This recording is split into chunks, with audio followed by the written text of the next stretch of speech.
So okay, recording in progress. All right, so my name is Melissa. I believe I've met all of you or most of you. We are going to be doing Christmas/holiday ornaments today. I'm going to be retilting my camera back down so you can see what I'm doing. So you guys ended up with, or start with a block of clay. And what's going to happen is you got to mold it with your hands. You got that, your body heat is going to warm up the clay just enough to where it becomes nice and stretchy and malleable. We want it to be good and malleable so we can shape it how we need it to. We're going to start with the cookie cutter one. So I think we will have enough. I'm going to tilt my camera down to show you. All right, I have my Christmas tree. I have my clay. I have my makeshift rolling pin right here. If you have a rolling pin, awesome. If you don't, that's fine too. A can, anything, even a plate will squish it the way you need it to. You want it to, kind of rolling it out like cookie dough or like a pie dough. And you just get to where your cookie cutter will fit it.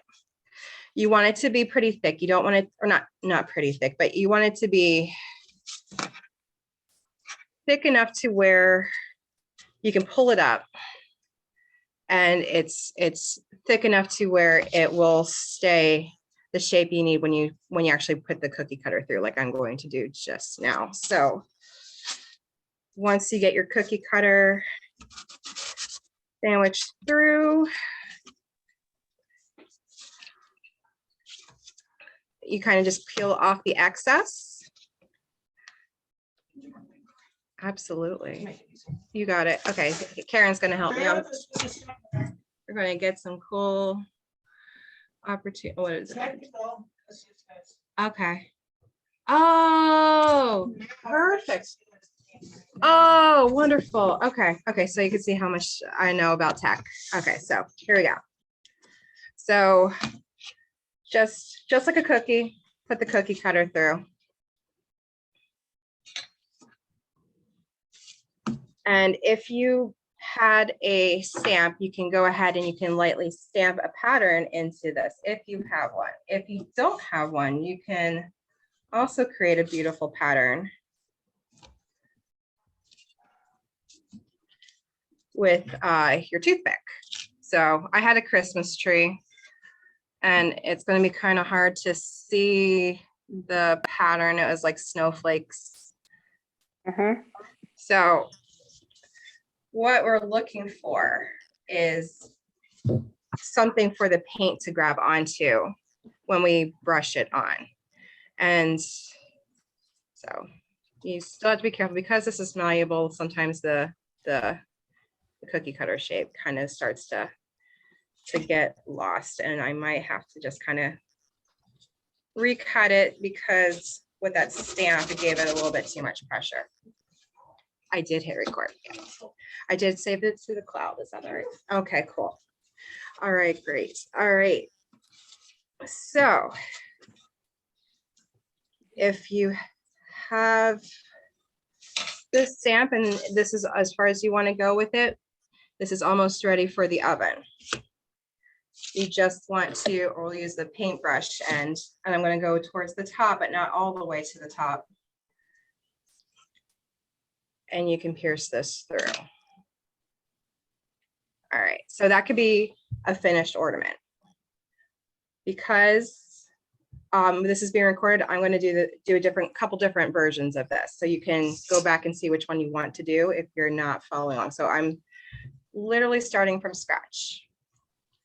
And this time I'm going to make patterns without this stamp. All right, so got my ball, got my polymer clay ball and my makeshift rolling pin. And again, the thickness, it's like a pancake shape or thickness. We don't want it too thin. We don't want it too thick. We want to be able to have extra pieces if possible.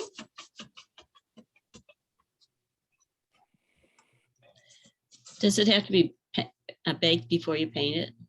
Yes. Okay. If you try to, well, here's the thing, the polymer clay bakes at a low temperature. Oops, and I pressed that too hard. So this is a teachable moment. I totally pressed too hard on my surface.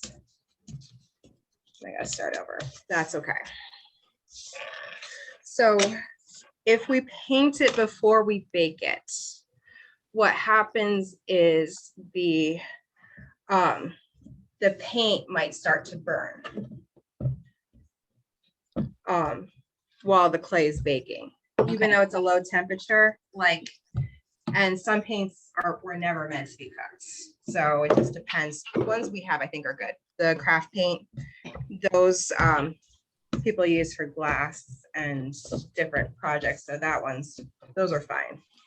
All right, so now I'm testing and making sure this isn't sticking, and also making sure about pancake thin consistency. Get a good spot. Maybe I'm jiggling it around a little bit to kind of release it. So yeah, maybe cardboard wasn't the best option the first time. All right, and then I use my finger to kind of push down the clay while I remove the pattern. So let's say we don't have a stamp. I'm going to use my toothpick that has 2 prongs, this one, but that's okay. And if you have 1 prong, that's fine. So maybe I will press some small lines down the sides to make my pattern stick out. And everyone probably has a different cookie cutter shape. So maybe lines don't make sense for your shape if you have like a gingerbread man or a stocking. So maybe your patterns are dots. Maybe you're just going to poke holes. Maybe maybe you can draw lines or a little picture with your pointed edge. So I think what I'm going to try, because I have extra clay, I first want to make sure I have the hole towards the top of my ornament nice and big. Because what the worst thing is when you make a hole that's too small or it's too close to the top and it weakens your whole design. So okay, I'm going to try to tilt it so you could see I just did some patterns to make it look like a Christmas or a holiday tree, Christmas, whatever. So to make it more holiday themed, I might roll little balls to add some interest. If you press them down lightly, not all the way, they will be able to stick, especially since we have that texture on the bottom. That texture will grab the newly formed clay. So then this little ornament has 2 degrees of texture. So I got my lines that I dug into, and then I put some little ornaments on the tree. Oh, yes. Oh, did someone? Oh, you, okay, so I'm gonna hold that again. So we start with the white clay. It will actually keep our image soft because I'm going to be brushing the paint on very lightly with these ornaments to kind of keep that softness. All right, so I have a little bit extra clay, so I'm going to work on another ornament. This one is going to be a lot small. Well, it's going to be small, but it's super cute. We're going to make a little gnome. So I'm going to break this up into about 3 pieces. Yeah. So 2 of them are going to be, I'm going to roll these into balls so you can see how they appear in shape. All right, so this is going to be the nose, this is going to be the hat, and this is going to be the body. So I'm going to start with the body. I'm going to roll it kind of like a snake at first. You know how when we were little working with clay, you rolled it and it turns into a coil. I'm not going to go all the way. I'm going to make sure it's still thick, and I'm going to use the table itself to kind of roll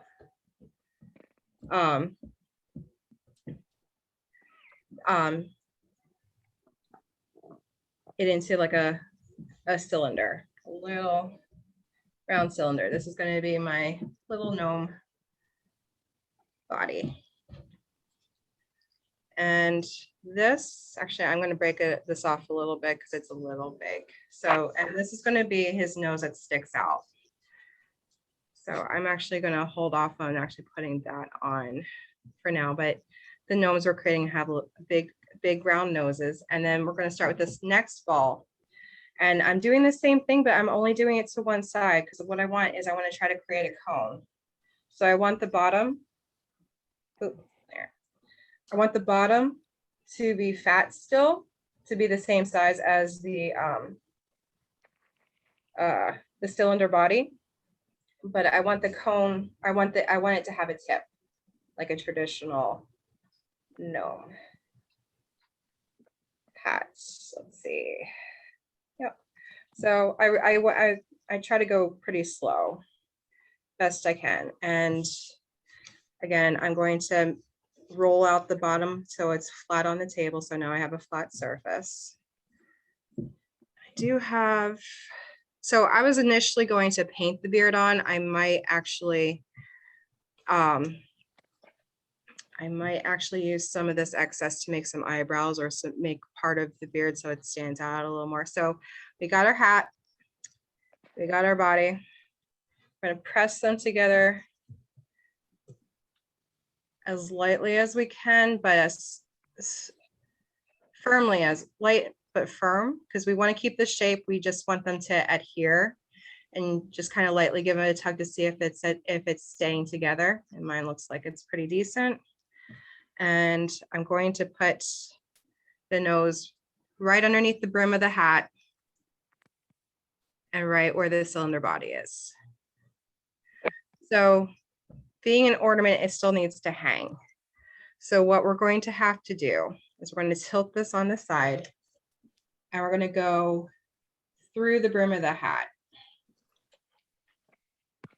We're going to go, well, not the brim, I'm sorry, right before the brim. So you're going to get your paintbrush or toothpick, and you're going to go through one side, and it should go through the other side, and you just want to kind of widen the hole so it is visible. So here's his nose, his hat. It doesn't look like much as of right now because it is all one color. Once we put some color in there, it'll make a lot more sense. I'm actually going to, I have a tiny bit more clay. I'm going to make some really thick eyebrows for him, so it makes it a little bit more pronounced. So for a thick eyebrow, it looks like a little tiny croissant. How are we doing so far?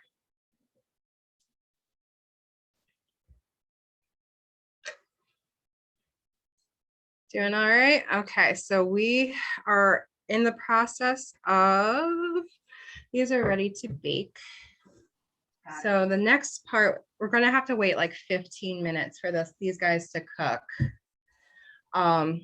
What you're going to do is you're going to be cooking these for, as I said, 15 minutes at a very low temperature, about 275 degrees. If you have a cookie sheet, just put maybe a little tiny piece of tin foil right where the clay is going to go, and then we're putting it right in the oven. It'll take a little while to cook, and it'll take a little while to cool, but we'll paint these in just a moment. As of right now, we're gonna see what if we have any questions. This is the time for questions, troubleshooting. If it's giving you some problems, this is the time to ask. How are we doing, Anne? I'm fine. Oh, good, good. What shape did you end up getting? I have, well, they can't see maybe, but the gnome, Oh, yay. and Very then cute. the tree. I don't know if you can see it or not. Oh, that's beautiful. Yes. Awesome. Yep. So now it's time to cook. And what happens is when it cooks, like polymer clay is like a plastic kind of clay. It's like an oil-based plastic clay. So instead of water evaporating, it kind of just starts to condense like glue. So it'll shrink a tiny bit. And as it cools, it'll get harder and harder until it's sturdy. If you did the birds, you know what I'm talking about. The bird ornament. So you want us to go put them in the oven for 15 minutes? This is the time to do it. Yeah. Okay.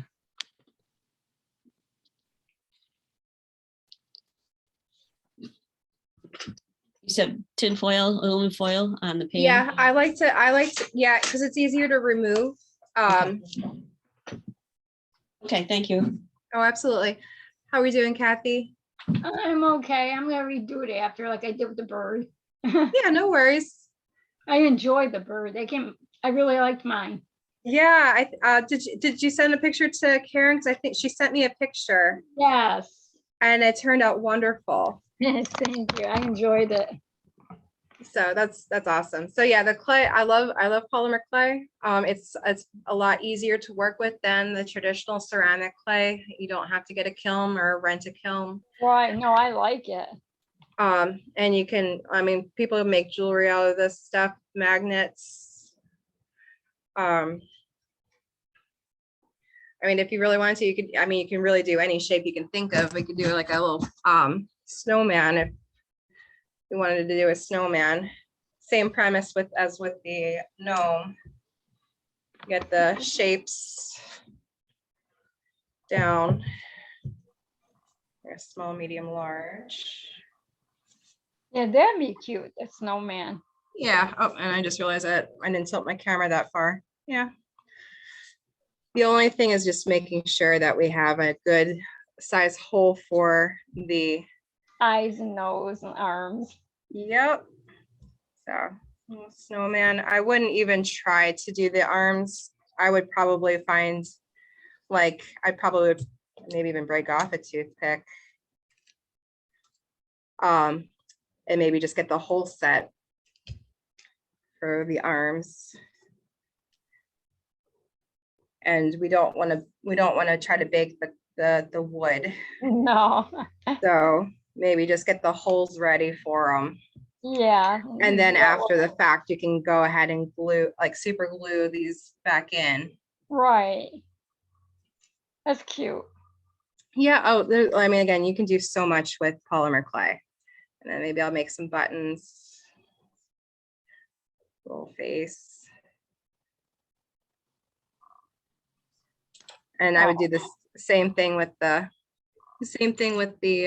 nose. I probably wouldn't try to cook it together. I probably would maybe cook it separate.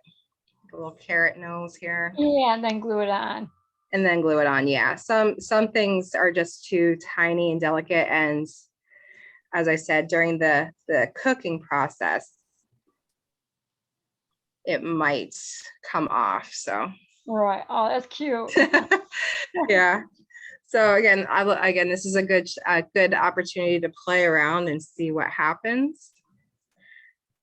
Like I might even try to do like a little hat for them. And then I could put the hole in the hat for this to string. So I wouldn't have to worry about it. Yeah, and it's just the same way as before. You kind of just make a hole straight through. You want to make sure the sides are big enough. I'm going to try to do a little snow cap. That's a little big. I do need. Yeah. They would have to be cooked separate too, because then you got to put the string through and glue it. Yeah, I would probably do that. Yeah, because you want to make sure it's nice and strong. Yeah. And sometimes you also have to think about gravity. If it's just this little piece and then this is definitely heavier than this, it could definitely come off. Yeah. What's the name of the clay? Oh, polymer clay. It's I'll show you the brand. So Sculpey is the big name for polymer clay. There are lots of different brands, but Sculpey was the first. So it's available at most craft stores, and it comes in different colors. The only thing is when it comes in different colors, when you're mixing it, sometimes like the color is kind of attached to each other. So I like to stick with one solid color and then paint it. Unless I really want to do something very specific, like maybe a candy cane and do a specific kind of swirl, that would be easier to do with the clay than it would be to paint it on. So how do you spell it? P-O-L, the poly? P-O-L-Y-M-E-R.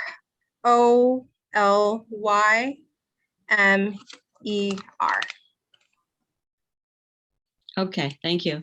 Oh, absolutely. Yeah, and there's lots of different tutorials online too.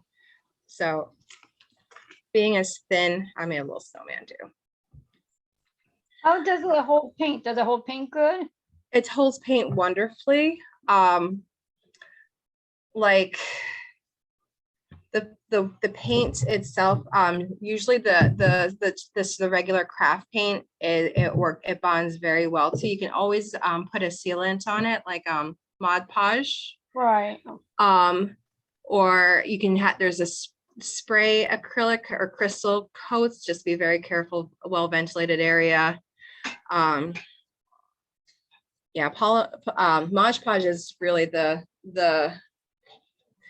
like Mod Podge is usually my go-to. Because of the low odor and like not needing to ventilate. There's also the clear acrylic. The only time I really use the clear acrylic is when I'm spraying a lot of things at once. So when I was teaching elementary students and I had little projects that were kind of like this, sealing it, this one you have to brush on. So brushing that on for over 200 items is not how I want to spend a weekend. So spraying them, it serves the same purpose. It just holds everything together. It creates, and generally if you want a different sheen. So this turns out is like a really matte, maybe a little satiny looking sheen after it's baked. But if you want it shiny, then I would go for a, like Mod Podge has different color or different sheens. So gloss is fun. They have a satin, they have a pearlescent, they have glitter. So if you were like doing snowflakes, or the tree actually would look really cool with the glitter. The snowman would too. Oh, absolutely. Yeah, it would look like snow. So yeah, and they come in different sizes. This is like a 16 ounces. Yeah, 16 ounces is like, it's good for like a group class like this. They come in little bottles, like smaller bottles, if you know you're not going to use a lot of it like at a time, and they've made it to where it's pretty inexpensive. Yeah, it is. So is there any other questions about their shapes? We have on mine, I have about 6 minutes. I will show you how I paint mine. It might be too hot. It's probably going to be hot. To be honest, I am okay working around the heat, and but I feel like you guys might just want to watch while I paint first, while yours is cooling, because I don't want you guys to accidentally burn yourselves. So I'm going to move this out of the way. When I paint, I usually grab some type of thing I can throw away. I usually either a little piece of paper, or like the tubs of butter, the lids. The lids are really good as paint palettes. So I like to use things that I don't have to worry about cleaning. Or if I use too much paint, I can easily kind of scrape it with a piece of paper. I can pour it back into the tube. I think did you guys get the little cups of paint? Yes. Okay, then you can just open up the tubs and use as needed. I don't think we're going, the only thing that we might have to mix if you wanted to do, if you wanted to do the snowman, maybe the red and the yellow for the carrot nose. The gnome, I think I'm going to use blue for the body, red for the hat, and I might have to try to make a flesh tone for his skin. So I have white here. Did you guys get white? Yes. Okay. So yeah, so actually, let me see if I have, I'm still around. If you have any questions, I'm going to be scrounging around for little cups. Because I want to make sure it's set just as close to yours as possible. And I think I found them. I think these are close enough. All right. All right, so these what you guys have? Yes. Okay. All right, so I'll just get Now, how long did you say to bake them for? 15 minutes. Okay. The bigger the project, like there's people that make sculptures out of it, like tabletop sculptures, and that will take a lot longer. But for the small, like when it's small and thin like this, 15 minutes is all you need. Okay. So I think on the package, let me see what the package says. The package says 15 minutes per quarter inch. So quarter inch is about the width of the snowman's head. So maybe if it was, the snowman might need another 10 to 15 minutes on that. But for what we're doing, yeah. Super simple. Okay, and then got some white.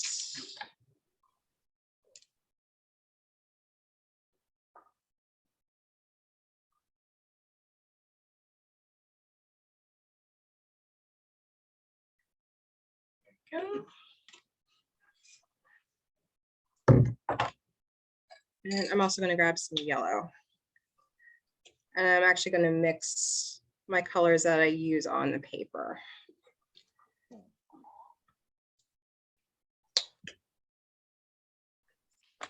So like the gnome, that should bake longer, right? It should, the gnome, I'm thinking it's just depending on the size, it might need a little bit longer. I'm going to take mine out at 15 just so I can start painting it for you guys. If it's not baked long enough, what would happen to it? It just will be, it'll still be soft. Again, there's no water in the clay, so it doesn't create any kind of bacteria, and it's what it does is it's just you're drying out all those plastic polymer bits. So it will always have a slight softness to it, but not it just not as what's the word? It's not going to be like malleable anymore. So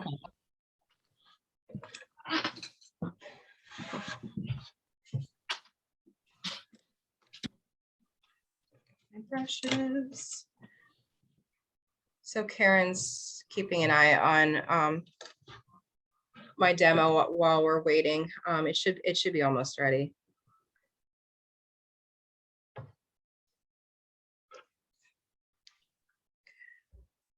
And this is also probably also a good time to get a little cup of water to clean your brush if you need to. I'm going to grab that as well.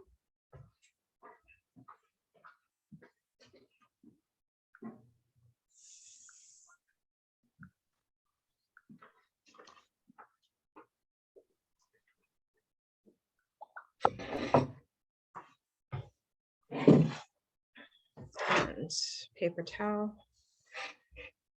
Now, did you guys, I do have to ask, did you guys get little string like this or the thicker twine like this? Or is it a mix? That one. This one? Okay. All right, so this one, yeah, this is what I have the most of anyway. So I don't know how much was given. If you don't like this, you can use whatever string you have. This is very rustic. If your style isn't rustic, then you don't have to use this. Because this is twisted, it's two pieces that are or quite a few pieces that are twisted. I like to keep tighteningly twisting them, and I create like a loop, and I'll try to push the loop through versus trying to get the ends, because the ends are so frayed, and they'll just get more frayed until they just come apart. So let's flip my camera up while I'm waiting. Any other questions right now? Thanks for your patience. I'm sorry. Sometimes I have enough clay to do one ahead of time.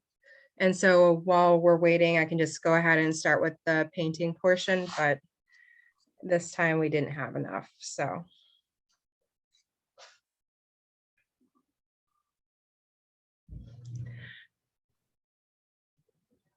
All set with the questions.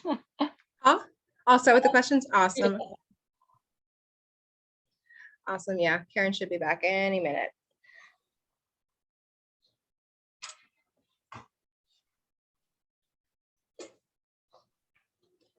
And then was it next week we're doing the evergreen tree paintings. So if you guys are interested, same time next Friday, we're going to do evergreens.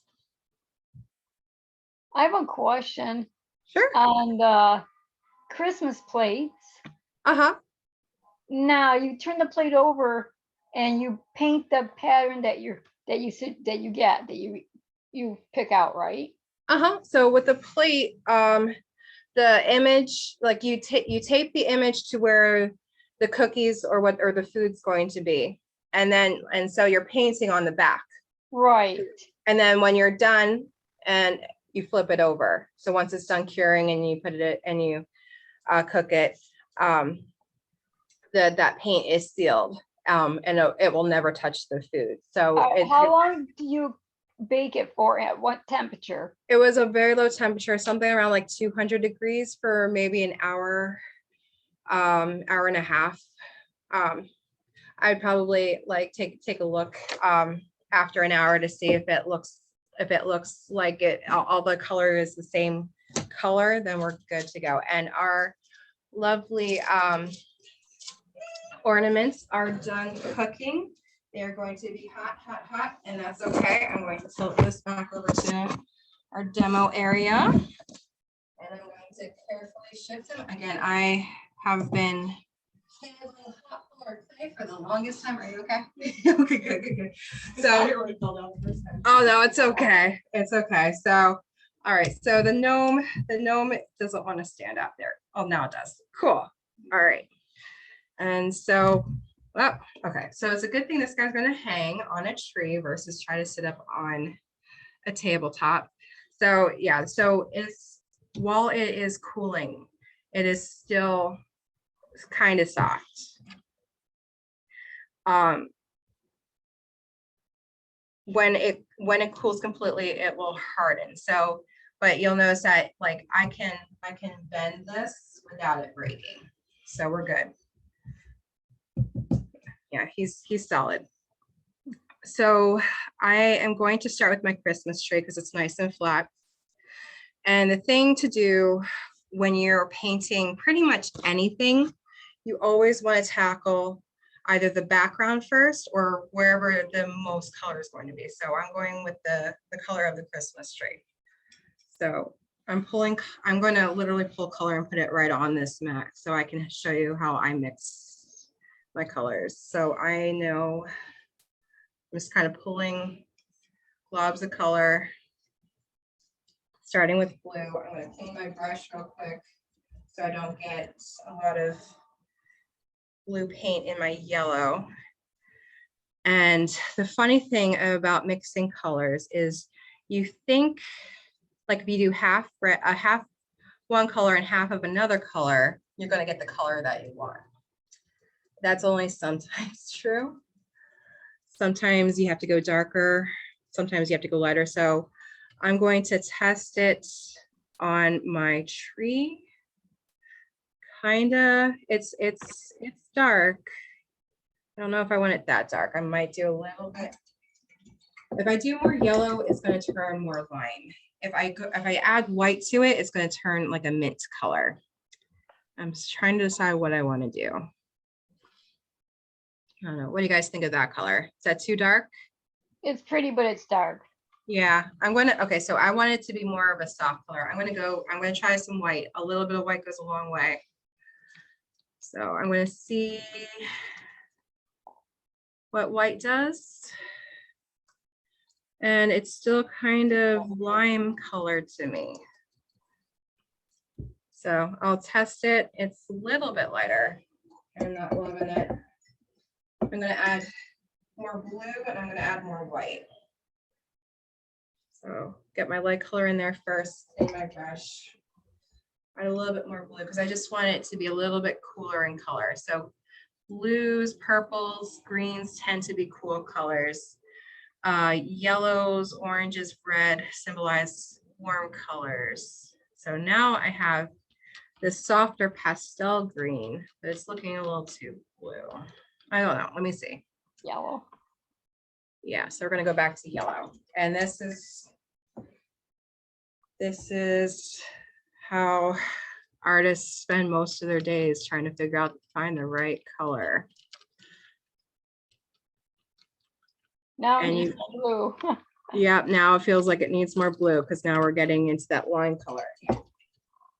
So, all right, more blue. Let's try. I put a lot of blue in this trying to see what's going on.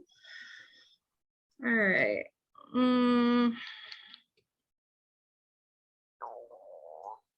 Let's see. Yep, still too blue. All right. Take a little tiny dot of yellow.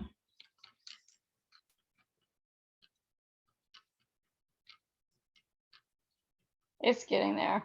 It's slowly getting there, but I think. All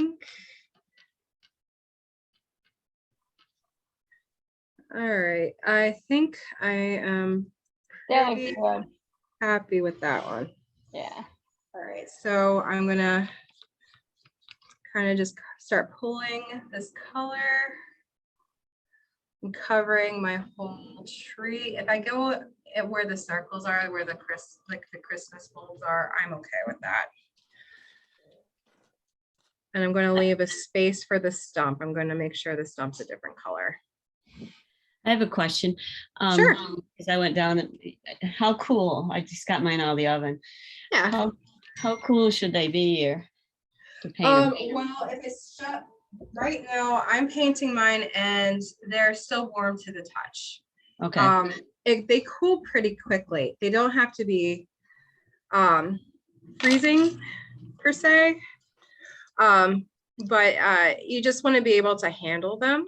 If it was a bigger piece, then you might have to wait a while. But because they're little and the amount of paint we're using, I put too much white in this. That's okay.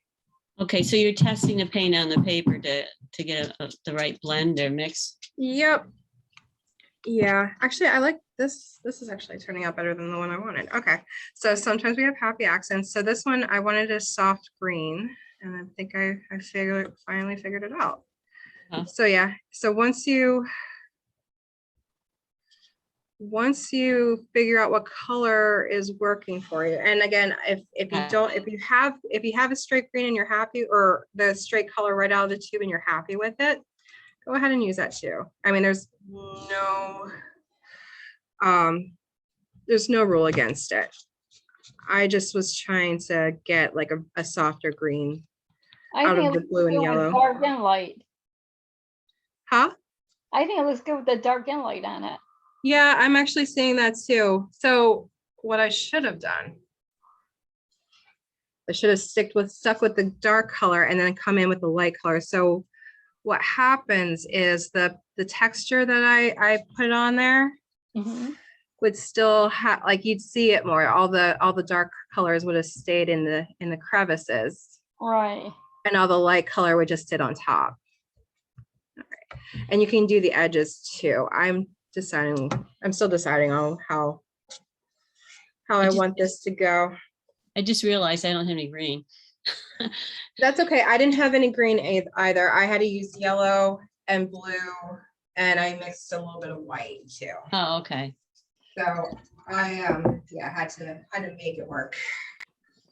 I'm gonna see if I can steal some from my son. Paint, so. As long as it's acrylic, we're good. Oh yeah, it's all acrylic he paints with. Very good. Okay, so I'm still seeing a lot of white spaces. So I might be going back and forth. I'm gonna put this one on pause, and I'm gonna go jump over here to my gnome. I think I'm gonna start with his hat, and I think I'm gonna go straight red. And I might actually, I have a bigger brush. I'm gonna go ahead and use that. If I know I have large swaths of color, I'm just gonna go ahead and paint the large swaths of color. And we have white, so if we need to clean up any spots, we have the white to clean up.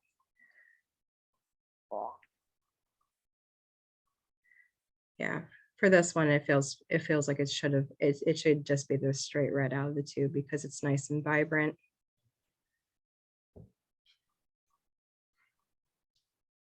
And even where the string is going to go ahead and paint inside there if you can fit your brush, as long as you can still see through the other end. I can't see if you can see that. Yeah, there it goes. Yeah, then we're good.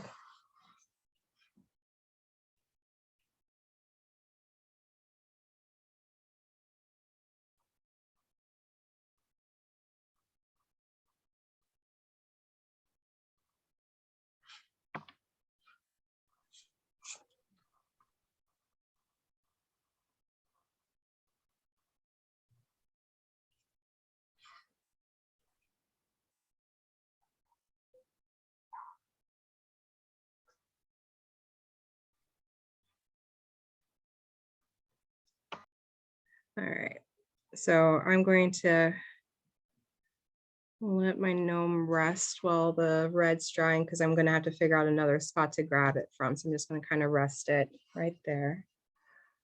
Clean my brush. And I might tackle this tree again, and I might, so I'm going to make sure definitely my brush is clean, because if I mix any kind of red in with my blue and yellow, it's going to turn brown. And I will probably need that in a minute when I do the stump of the tree. So I'm going to get green and blue. Oh, that's vibrant.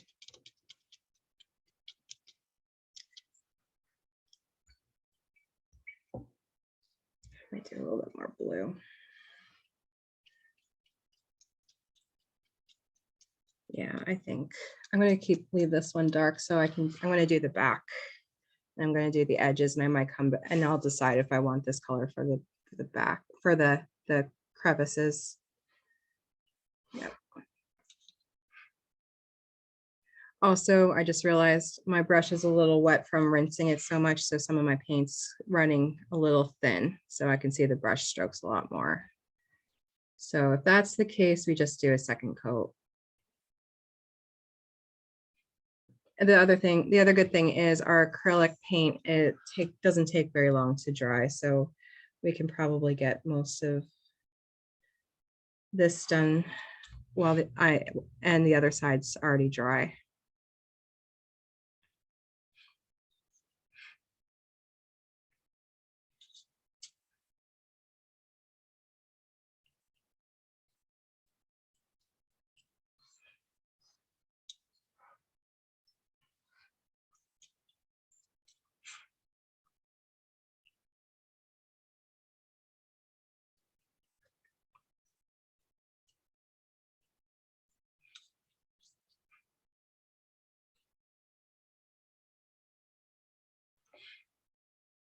All right, so I'm going to let this dry.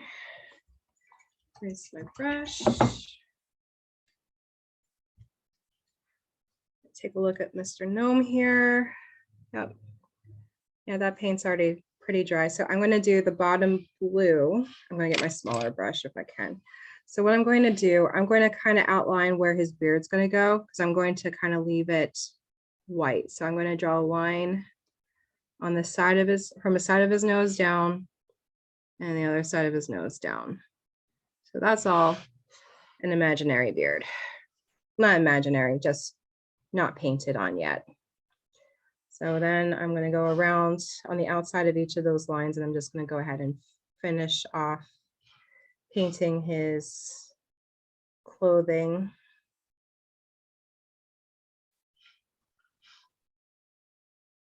These also, like these ornaments don't necessarily have to hang on a tree or anything. These can also work as like a decoration for gifts, like as a gift tag, especially the ones that are flat. You can write with a Sharpie to and from,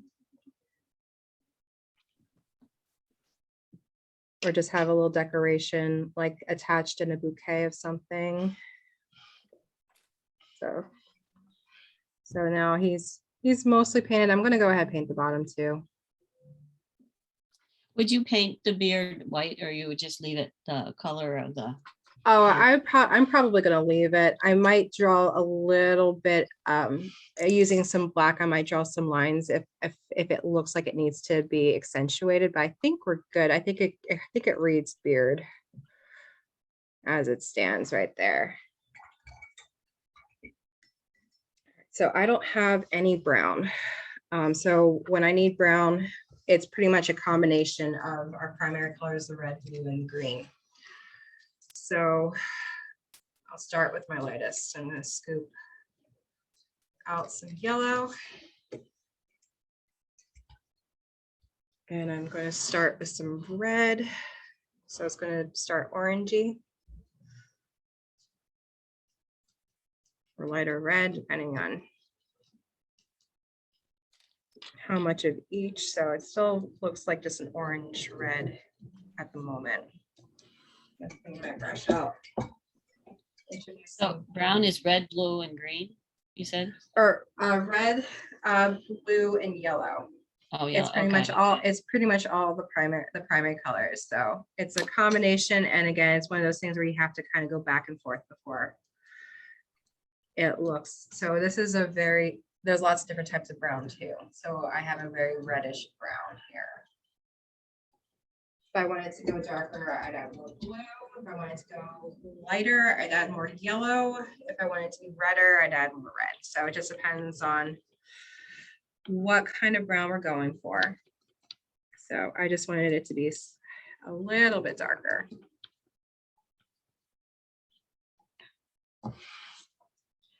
And I'm going to use it for my stump. Trying to take, so I'm using it, it's working for what I need it for. So we'll go ahead and use that. I'm going all the way around each side. So now, sorry, my paper is brown too, so it's hard to see. So now I have my little stump. I'm going to let it dry. I might actually, I'm going to put this, I'm going to prop it on one of my cups just so it doesn't touch anything while it's slowly drying.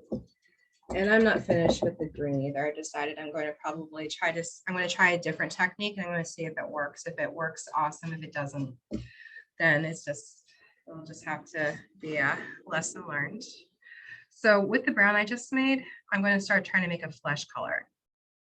So flesh tones are shades of the same browns, whites, and reds for the most part. So depending on how much white I add to my brown here is how light I want the gnome to be. And I want him to kind of have almost like a rosy tone to it. So I'm gonna incorporate a tiny bit of red because it'll go pink real quick. So I'm literally going to scrape off most of the paint off my brush because I rather put, like if I need to put more in, I'll put more in. I don't want to have to go back to square one. So I don't think that did much, so I'm gonna try again. All right, so yeah, I'm getting there, that rosy tone. And that's just playing, you have to play around. It's one of those things that you can't measure. You have to kind of just feel. So I'm going to paint his nose, and I'm noticing that it is a little darker than I thought from the color swatch I just did. So I'm going to actually add a little bit more white. I'm going to paint it because what this will actually act as almost like a shadow. So I started with a darker color than I wanted. I'm going to just a touch more of white. And I'm just going to brush it on the front of his nose. I'm going to leave the sides that I just painted alone. I'm just going to kind of lightly brush it. It's going to be almost acting like a highlight. I don't know. It's hard to see those little nuances. So that you can see there's a distinct line between the darker color and the lighter color. And I might even do a shiny part. So let's say your gnome's nose is shiny. I'm gonna just, I'll literally just dot the top with a line of white. So now his nose is shiny, or reads as shiny. Or I might do another dot here if it's round like that.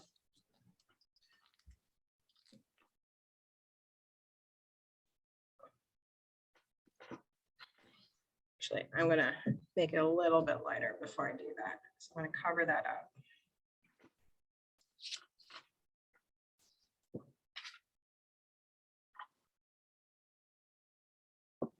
I'm gonna brush this on. All right, and I'm gonna give my gnome a little break. If you notice that the colors are not even, like I'm noticing around the edges, his outfit isn't evenly distributed glue, I'll just give it another coat. So I'm gonna jump back over here to my my Christmas tree. And what I'm gonna do, I'm gonna experiment with a technique, which is it's brush on, brush off. So I'm adding a lot of glue because I want to see if I can get those crevices of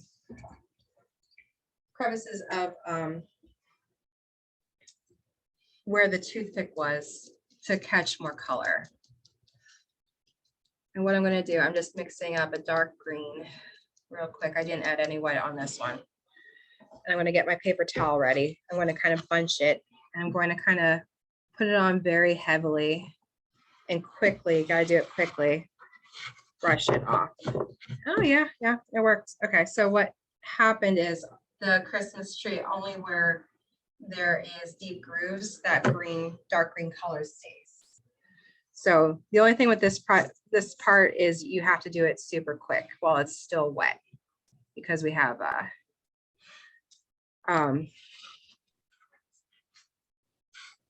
a very quick drying paint.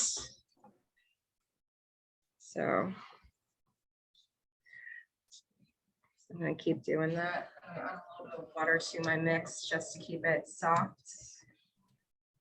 And then I'm quickly pulling the color right back off. And I'm not worried about the Christmas bulbs yet. I'm just kind of getting I still need that base color and where I want it before I can even think about coloring those last little details.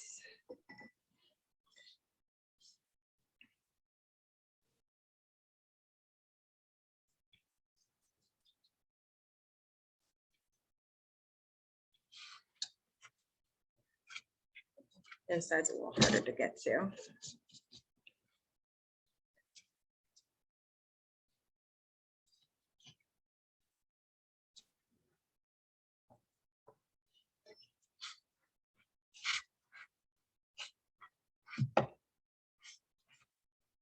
All right. So I brushed it. So now it has a little bit more dimension in those little lines that I created earlier. Actually, I'm going to go ahead and add a little bit more.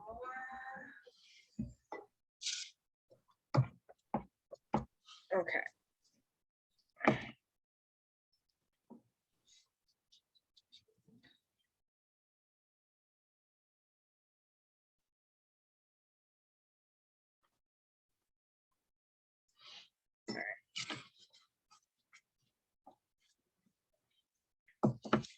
And then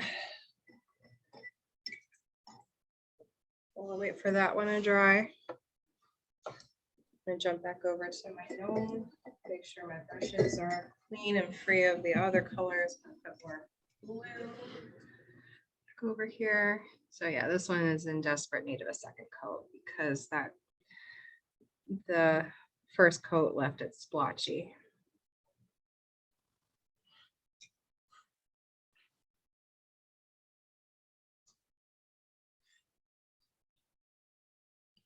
All right, so we got our gnome. I think the eyebrows help just define the gnome portion. While that's drying, I'm going to kind of, while I have some blue still on my brush, I'm going to go ahead and I'm going to start lightly painting the Christmas balls that I created earlier, finally covering up all the accidental paint marks. Yeah.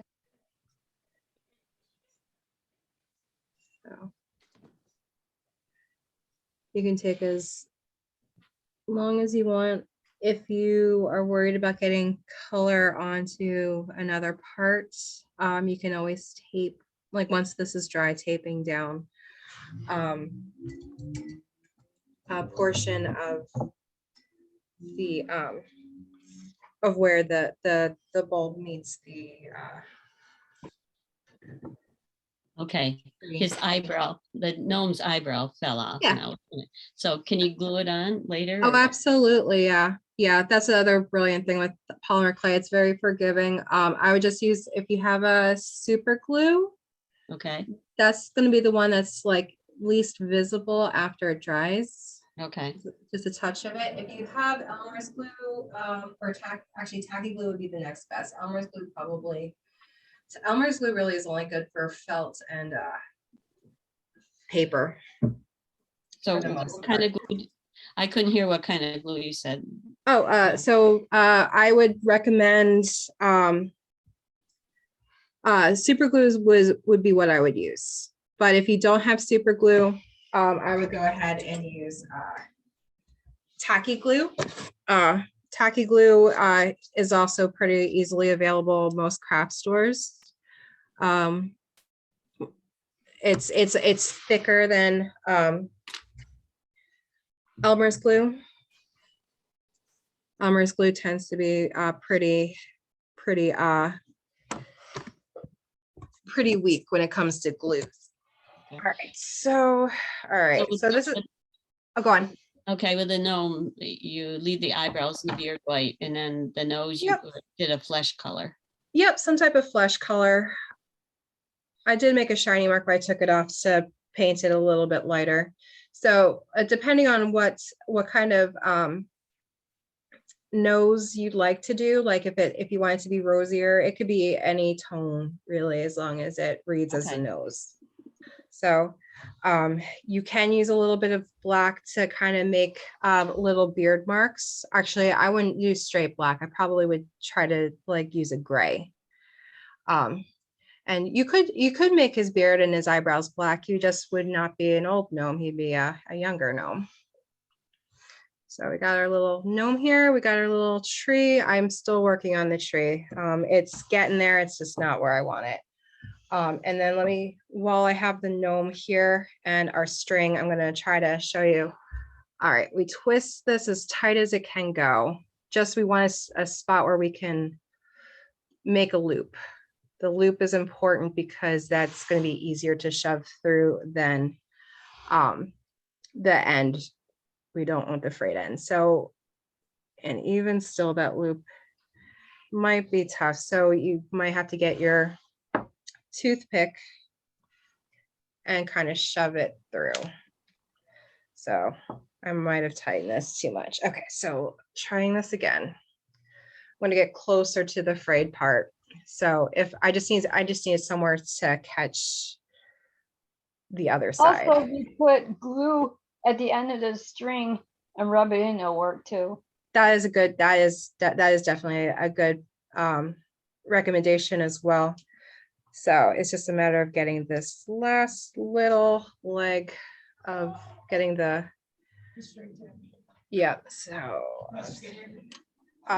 Toothpick.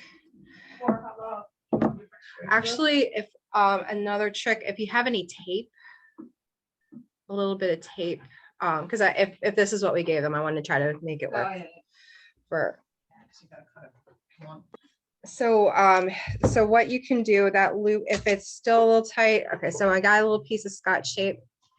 I'm going to literally tape that edge. Gluing it is awesome. That is definitely a great idea. Just for time sensitivity. So I'm rolling up the tape around it. So now I have a very smooth, sleek, solid piece to push through my gnome head, or gnome hat rather. And there we go. So it took a little bit of effort, but there we go. So now we have our gnome on a string. And we just, what I do when I make ornaments, I pinch the two strings and I make a loop and I tie it like that. So I do 2 for 1. So it does create a very strong loop. Okay, guys, our time is about up. Any other questions before we go? Only one more on the plate. Oh, sure, yeah. Do you put Mod Podge on that too? And then bake it? No. No, we didn't put any Mod Podge on there. For Mod Podge, I've never baked Mod Podge before. I think there might be some that you can, but basic Mod Podge, it depends on if you're going to put it through the dishwasher. If you're going to put it through the dishwasher or try to put it through the dishwasher, I would say probably find something, some type of coat that will be that or sealant that is bakeable. If you are just going to hand wash it,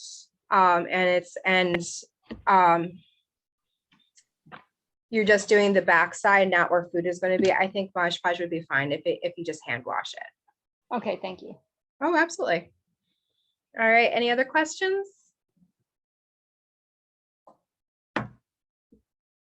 All right, No. guys.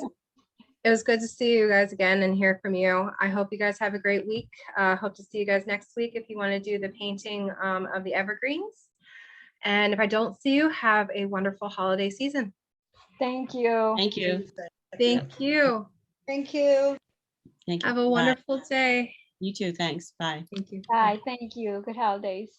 You too. Thank you.